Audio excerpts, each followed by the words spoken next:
Assalamualaikum warahmatullahi wabarakatuh. Di video kali ini saya akan memaparkan bagian dari mata kuliah yang saya ampu di Prodi Ekonomi Syariah, Fakultas Ekonomi dan Bisnis Islam, Kampus Yayan Bone, yaitu mata kuliah Desain Kontrak Perjanjian Islam. Ya, seperti dalam kontrak perkuliahan, bahwa tugas bagi setiap mahasiswa adalah mereview artikel. Maka untuk pertemuan pertama ini saya akan memberikan contoh bagaimana mereview artikel yang artikelnya saya sudah bagikan di grup untuk artikel aslinya. Dan yang saya paparkan kali ini adalah review dari artikel tersebut yang berjudul akad sebagai bingkai transaksi bisnis syariah. Ya, di bagian pendahuluan dinyatakan bahwa di paragraf pertama bahwa Islam sebagai rahmatan lil alamin itu merupakan sesuatu yang membahas mulai dari akidah sampai kepada hal yang syariah. Dan termasuk di dalamnya adalah hukum Islam itu sendiri. Sementara bahwa sifat hukum Islam ya tidak dapat dilepaskan dengan agama Islam ketika kita ingin mengkaji yang namanya hukum Islam. Bahwa hukum Islam itu ya sama dengan ketika kita mengkaji agama Islam dan pemahaman tentang agama Islam itu sendiri. Ya, begitu pula bahwa ketika kita ingin beraktivitas dalam kegiatan ekonomi syariah, maka itu adalah bagian yang akan dipelajari dari sudut pandang nilai-nilai Islam. Ya. Kemudian dijelaskan di bagian pendahuluan artikel tersebut bahwa di era globalisasi di saat ini, ya khususnya ketika kita berbicara di bidang ekonomi, maka muncul suatu kegiatan yang bernama perdagangan bebas, yaitu di mana dalam perdagangan bebas ini merupakan suatu situasi di mana arus lalu lintas barang, jasa dan manusia dari dan ke suatu negara di dunia ini ya tidak mengalami hambatan yang berarti. Artinya setiap negara dalam perdagangan bebas itu ya suatu negara bebas mengirimkan, bahkan atau begitu pun sebaliknya bebas menerima barang tanpa hambatan yang berarti dalam perdagangan bebas tersebut. Ya, namun ketika kita berbicara dalam ekonomi syariah, tataran ekonomi syariah, ya ada 3 pilar yang tidak boleh lepas, termasuk di dalamnya ketika kita ingin melakukan perdagangan bebas di era globalisasi ini. Itu adanya keadilan, keseimbangan dan kemaslahatan dari perdagangan bebas yang dilakukan oleh aktivitas ekonomi tersebut. Ya. Kemudian ya bagian dari aktivitas ekonomi tersebut ya harus dimulai dengan suatu akad. Ya, akad merupakan adalah bingkai transaksi dalam ekonomi syariah. Karena melalui akad tersebutlah berbagai kegiatan bisnis dan usaha dapat dijalankan. Ya, oleh karena akad dapat memfasilitasi setiap orang dalam memenuhi kebutuhan dan kepentingan yang tidak dapat dipenuhinya tanpa bantuan dan jasa orang lain. Ya, namanya juga makhluk sosial, maka akad merupakan sesuatu yang diperlukan. Ya, setiap transaksi ekonomi syariah. Masuk di pembahasan artikel tersebut ya dimulai dari dasar hukum akad. Ya, salah satunya dijelaskan di surah Al-Maidah ayat 1. yang berbunyi ya ayyuhalladzina amanu aufu bil uqad. Wahai orang-orang yang beriman, penuhilah janji-janji. Ya, ayat ini dalam hukum Islam merupakan suatu perintah. Ya, perintah dalam hukum Islam artinya suatu yang wajib. Artinya kita sebagai orang-orang yang beriman, orang-orang yang dalam Islam, akad itu diartikan sebagai janji. Ya, kita diperintahkan ketika kita melakukan suatu akad, ya kita harus penuhi. Karena itu bagian dari perintah oleh Allah yang dicantumkan dalam surah Al-Maidah ayat 1 ini. Ya. Akad secara umum ya diartikan sebagai pertukaran janji di antara dua pihak atau lebih. Secara khusus ya diartikan sebagai suatu komitmen yang menghubungkan penawaran dan penerimaan. Dari pengertian lain bahwa akad adalah janji atau kontrak. Jadi dari segi hukum Islam dikatakan akad, dari segi formalitas hukum kita katakan janji atau kontrak, yang bermakna bahwa sebagai kewajiban hukum dari salah satu pihak kepada pihak yang lain yang membuat kontrak. Artinya bisa dipahami bahwa ketika yang namanya akad itu harus ada dua pihak. Dari kedua pihak inilah salah satunya ada kewajiban hukum untuk kepada pihak yang lainnya. Kemudian syarat akad di artikel tersebut ditulis bahwa dibedakan menjadi 4 macam, yaitu pertama syarat terbentuknya akad, bahwa terbentuknya akad ya harus memenuhi beberapa syarat. Yang kedua syarat keabsahan akad, bahwa sah tidaknya suatu akad ya harus dipenuhi juga oleh beberapa syarat.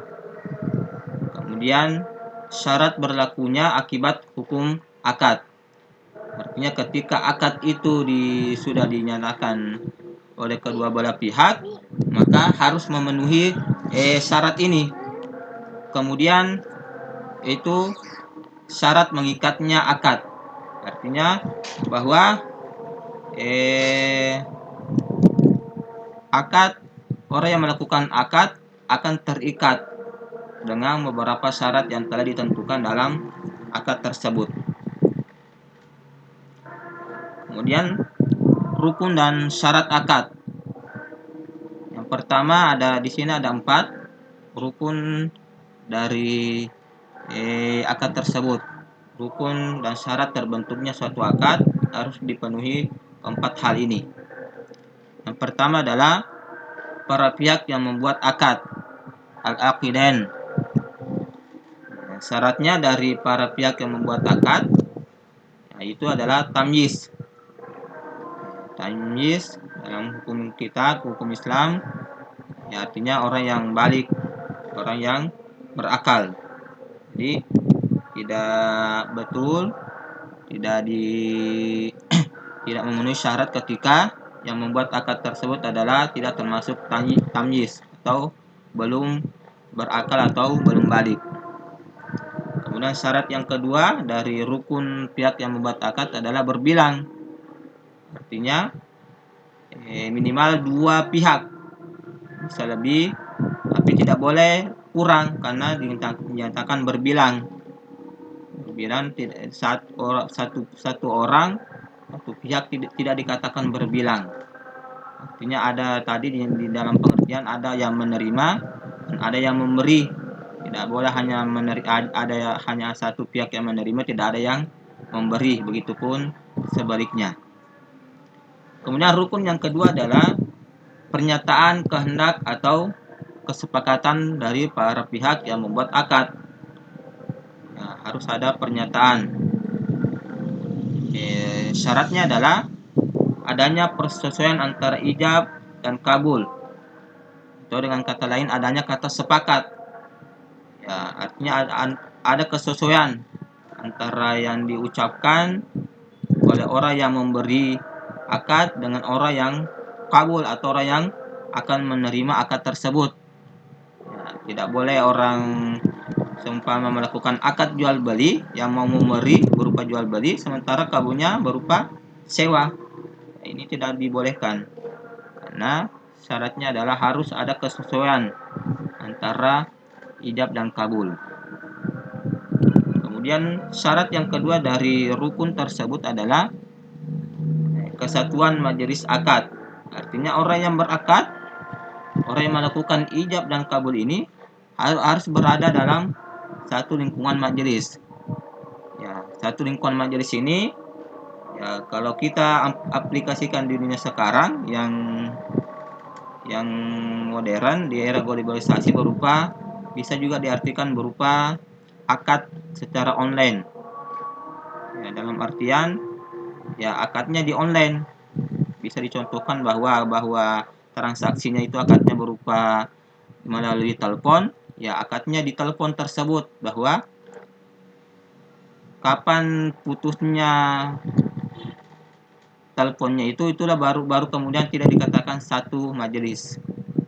Ya, begitupun dengan media-media lainnya, ketika intinya harus satu majelis, harus satu media seperti itu.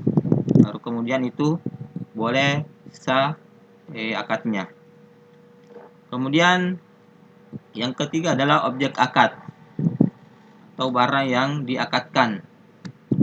Ya, rukunnya syaratnya dari objek akad tersebut yaitu yang pertama yaitu objek itu dapat diserahkan. Ya, jangan sampai ada yang ditransaksikan, ada yang diakadkan namun objeknya itu tidak dapat diserah terimakan ketika sudah terjadi yang namanya akad. Ya, agar supaya tidak terjadi kerugian. Kemudian yang kedua adalah tertentu atau dapat ditentukan. Artinya kriteria harus jelas, jenis objek harus jelas dari apa yang diakadkan. Ya, seumpama mengakadkan objek berupa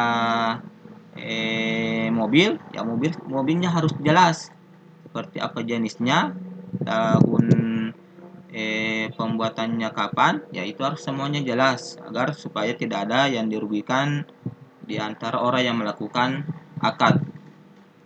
Dan kemudian bahwa objek itu dapat ditransaksikan. Ya, artinya jangan sampai ada goror, ketidakjelasan dari apa yang barang yang ditransaksikan. Nah, rukun yang keempat adalah tujuan akad.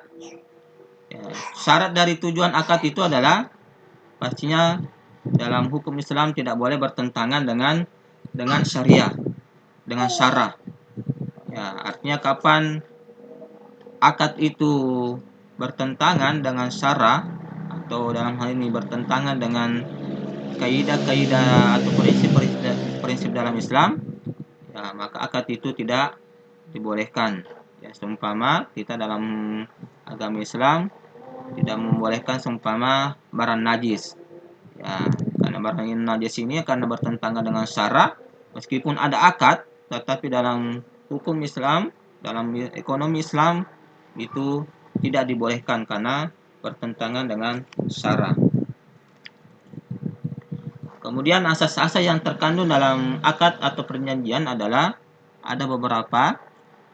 Yang pertama adalah asas ibahah atau asas kebolehan, bahwa pada dasarnya semua akad itu dibolehkan sampai ada hal-hal yang tertentu yang melarangnya. Ini sama hanya dengan asas dalam muamalah bahwa semuanya boleh sampai ada dalil yang melarangnya.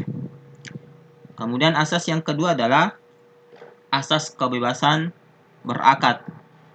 Artinya bahwa orang yang berakad bebas menentukan bahwa akad apa yang akan dilakukan selama itu ya terkait dengan ditentukan dalam undang-undang syariah atau dalam syariah dan dimasukkan dalam perjanjian.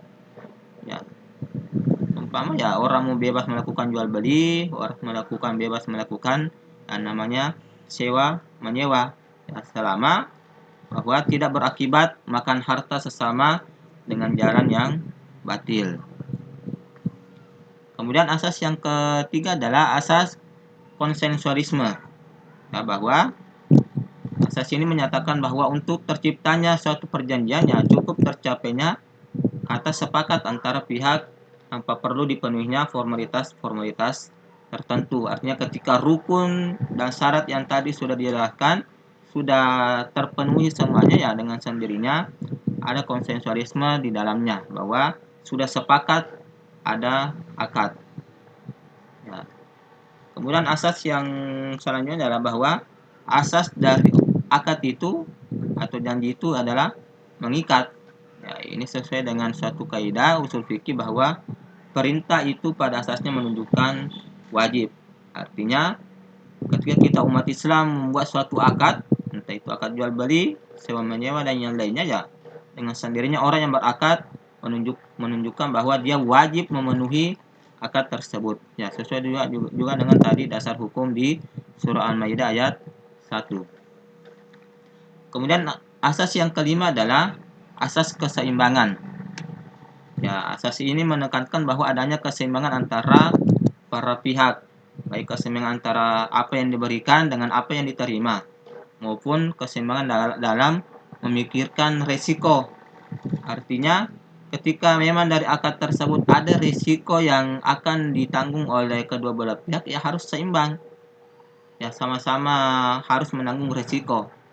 Umpama yang banyak di sini terjadi adalah ketika kita melakukan akad kerjasama, umpama akad dalam mudharabah atau musyarakah, dari segala risikonya itu ya harus seimbang, tidak boleh secara sepihak hanya ditanggung oleh pihak tertentu. Kemudian asas selanjutnya adalah asas kemaslahatan atau tidak memberatkan. Artinya bahwa akad yang dibuat atau kontrak yang dibuat oleh para pihak ya bertujuan untuk mewujudkan kemaslahatan atau manfaat bagi mereka berdua, bagi kedua belah pihak, yang nantinya juga tidak menimbulkan kerugian atau keadaan memberatkan. Ya, artinya Islam tidak menghendaki terjadinya suatu akad, namun justru akad itu tidak ada kemaslahatan di dalamnya. Justru sebaliknya, bahwa justru memberatkan atau menimbulkan kerugian di antara kedua belah pihak. Kemudian asas yang ketujuh adalah asas amanah, bahwa orang kedua belah pihak, masing-masing pihak yang berakad ya harus beretikat baik. Ya, terutama ketika ini seumpama adalah akad sewa menyewa. Ya, ada orang yang menyewa dan ada orang yang menyewakan. Orang yang menyewa ya harus menjaga baik apa barang yang disewakan kepadanya, ya, agar supaya tidak ada eksploitasi dari ketidaktahuan dari miteranya atau pihak yang diajak melakukan akad. Kemudian asas yang terakhir adalah asas keadilan, ya dengan tujuan bahwa yang hendak diwujudkan adalah semua hukum. Artinya akad itu ya tidak boleh bertentangan hukum yang akan berakibat ketidakadilan bagi kedua belah pihak. Nah, mungkin itu hasil review. Ya, sedikit tambahan dari segi metodologi penelitian, ada mungkin beberapa hal yang dari kekurangan dari artikel ini. Yang pertama di segi abstrak, mungkin bisa dilihat artikel aslinya. Ya, abstrak itu kan terdiri dari tujuan, metodologi, hasil dan implikasi dari apa yang diteliti.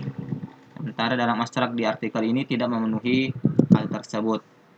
Kemudian di dalam pembahas di pendahuluan atau kalau kita membuat skripsi berupa latar belakang, ada hal-hal yang tidak ditemukan berupa perbandingan antara penelitian yang sudah dilakukan dengan penelitian yang akan dilakukan. Itu yang tidak tercantum dalam artikel ini. Ya. Kemudian dalam artikel ini juga tidak dijelaskan metodologi penelitiannya, meskipun ya kita tahu bahwa ini bagian dari metodologi suatu penelitian studi kepustakaan, karena hanya mencakup tentang konsep dari teori atau variabel yang ada dalam artikel ini berupa akad. Nah, mungkin seperti itu hasil review artikel untuk materi pertama dari mata kuliah kita, desain kontrak perjanjian Islam. Demikian. Assalamualaikum warahmatullahi wabarakatuh.